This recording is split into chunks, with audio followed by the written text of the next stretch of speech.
Imagine opening a newspaper and seeing something that hasn't happened in half a century, a Canadian bond sale with no Wall Street names attached. That's exactly what unfolded when Ontario issued $2 billion in bonds and Alberta followed with a $4 billion megatender. Usually, the logos of big American banks like J.P. Morgan, Goldman Sachs, or Bank of America dominate these deals. But this time, not a single one. Instead, European and Canadian banks like Barclays, RBC, and CIBC filled the seats at the auction table. It might sound like a small change. After all, the bonds still sold out quickly. But in finance, symbols matter. For decades, Wall Street has been the gatekeeper of Canadian capital. Its absence was like watching a longtime business partner walk out of a meeting without explanation. No champagne was popped, no smiles were exchanged, just a quiet handshake and the uneasy recognition that something fundamental had shifted. This wasn't about one transaction. It was the first visible crack in a financial relationship that has anchored North America for generations. And cracks, as history shows, often spread. At first, the tension between Canada and the U.S. was about trade. Steel, aluminum, cars, the kind of things you can see and touch. But by the summer, something deeper had happened. Those battles crossed over into the world of finance. For decades, Bay Street, Canada's financial hub, worked hand in hand with Wall Street. American banks underwrote Canadian bonds, managed investment flows, and guaranteed liquidity. That trust was so ingrained that nobody imagined it could change. Yet when tariffs came into play, the message was clear. Washington was willing to weaponize economics. If trade could be targeted, finance was next in line. The bond deals without U.S. banks weren't random. They were Canada's way of saying, "We can't rely on you the way we used to." It wasn't shouted through press conferences or flashy headlines. Instead, it showed up quietly, in the fine print of billion-dollar contracts. For the bankers on Bay Street, this was a wake-up call. The fight was no longer just about tariffs on goods crossing borders. It had spread to the very money that funds governments, companies, and pensions. In other words, the duel had moved from shipping containers to balance sheets. When American banks pulled back, Canada didn't sit still. The gap was quickly filled by European players. In Ontario's bond sale, names like Barclays appeared where Goldman Sachs once did, and Alberta took an even bigger leap. A €4 billion bond issued directly in Europe. That meant European investors, European regulators, and European banks were now at the center of Canadian financing.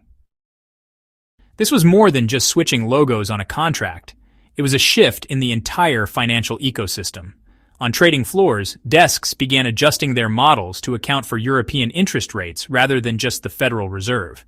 Pension managers from Edmonton who once flew to Washington for quarterly updates were now booking lunches with regulators in Frankfurt. London swap dealers, who might once have considered Canadian requests unusual, now processed them without blinking. Think of it like a long-distance relationship changing cities. The old partner isn't gone, but someone new is taking their place at the dinner table. Canada wasn't cutting ties with the U.S., but it was actively building new ones with Europe. And that sent a clear signal. The era of relying almost exclusively on Wall Street was ending. The shift wasn't limited to finance. While Ontario and Alberta were experimenting with European bond markets, Ottawa was redrawing Canada's trade maps. For decades, the United States absorbed the vast majority of Canadian exports. But now, government offices and trade agencies were dusting off old files labeled Asia and Latin America that had been sitting untouched for years. At Export Development Canada, analysts began reopening folders on Southeast Asia, marking out new routes for Canadian grain, lumber, and energy. In Brazil, plots near the massive Santos port were suddenly classified as strategic storage. And in Montreal, this year's logistics fair had an unusual turnout. A wave of Vietnamese brokers asking detailed questions about Canadian freight insurance, but specifically how to do it without U.S. bank guarantees. These weren't random inquiries. They showed that Canada was preparing for a world where Washington wasn't the first or only partner in every deal. By looking to Asia and South America, Canada was trying to secure multiple lifelines, so that if one door closed, others would still be open.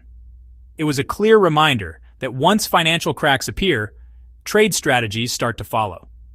Canada wasn't just diversifying its bonds, it was diversifying its future. South of the border, the reaction wasn't loud or dramatic, but it was noticeable. For Wall Street, Canadian bonds had always been a reliable, if quiet, source of profit. They weren't flashy like tech IPOs, but they generated steady fees and commissions. When those deals started slipping away to Europe, it didn't make front-page headlines. But at the end of the quarter, when the revenue tables came in, the missing percentage points stung. Inside major U.S. banks, questions began to surface. Executives at J.P. Morgan, for example, suddenly found Canadian provincial bonds missing from their schedules. Insurance brokers whispered the old proverb, "If you pull out one stone, will the whole wall start to shake?" That sense of unease spread through corridors that were used to treating Canada as a dependable neighbor, not a drifting client. Meanwhile, Canada itself was tightening the rules. Ontario slipped in a new clause to public procurement. U.S. suppliers could only be considered if no Canadian or allied country supplier was available. That meant everything from steel rivets to IT services now had to prioritize domestic or European bids over American ones. For Washington, these little shifts were warning signs. Canada was slowly, quietly building systems that no longer required the U.S. at the center. When finance shifts, the effects ripple through markets in ways ordinary people can feel. The Canadian dollar was the first to show the stress. In the opening week of the tariff war, it lost value quickly. On Bay Street, traders noticed something unusual. After 6 p.m., it was harder to find U.S. dollars than before. That kind of liquidity gap hadn't been seen since the Asian financial crisis in the late 1990s. For a global trading nation like Canada, where everything from oil to wheat is priced in dollars, that small change was a red flag. Businesses felt the tremors too. A solar panel maker in Thunder Bay suddenly grabbed more market share when tariffs made Chinese panels more expensive. But when copper coil shipments from Shanghai were delayed, the company's production line stalled, proving just how fragile domestic wins can be in a global supply chain. Even big investors began to hedge. A Boston-based fund didn't dump Canadian provincial bonds, but it quietly bought insurance against the possibility of a 5-year trade war. In finance, these hedges are like whispers. They don't scream panic, but they signal deep unease. Energy became the next frontier of Canada's quiet shift. Alberta, long the heart of Canada's oil and gas industry, started charting new routes that bypassed traditional U.S. channels. By linking exports to Europe's Brent crude benchmark instead of U.S. markets, Alberta could reduce its dependence on American banks for dollar liquidity. Alberta and Ottawa wanted to prove they could build a system of financial independence, one where Canada wasn't always waiting on Washington's approval or liquidity. If Canada could finance oil exports on its own terms, it could apply the same strategy to other industries, gradually carving out financial breathing room away from U.S. control.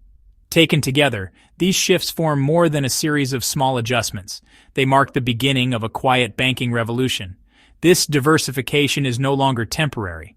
It's written into the playbooks of Canadian risk managers. The question now is whether this new rhythm can hold.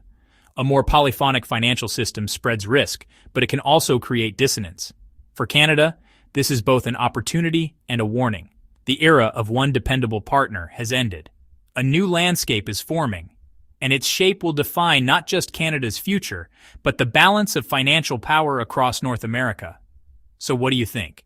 Is Canada's financial pivot a smart insurance policy, or the first step toward a dangerous split with its closest ally? Share your thoughts in the comments, and don't forget to subscribe for more deep dives that will keep your wallet and your worldview one step ahead.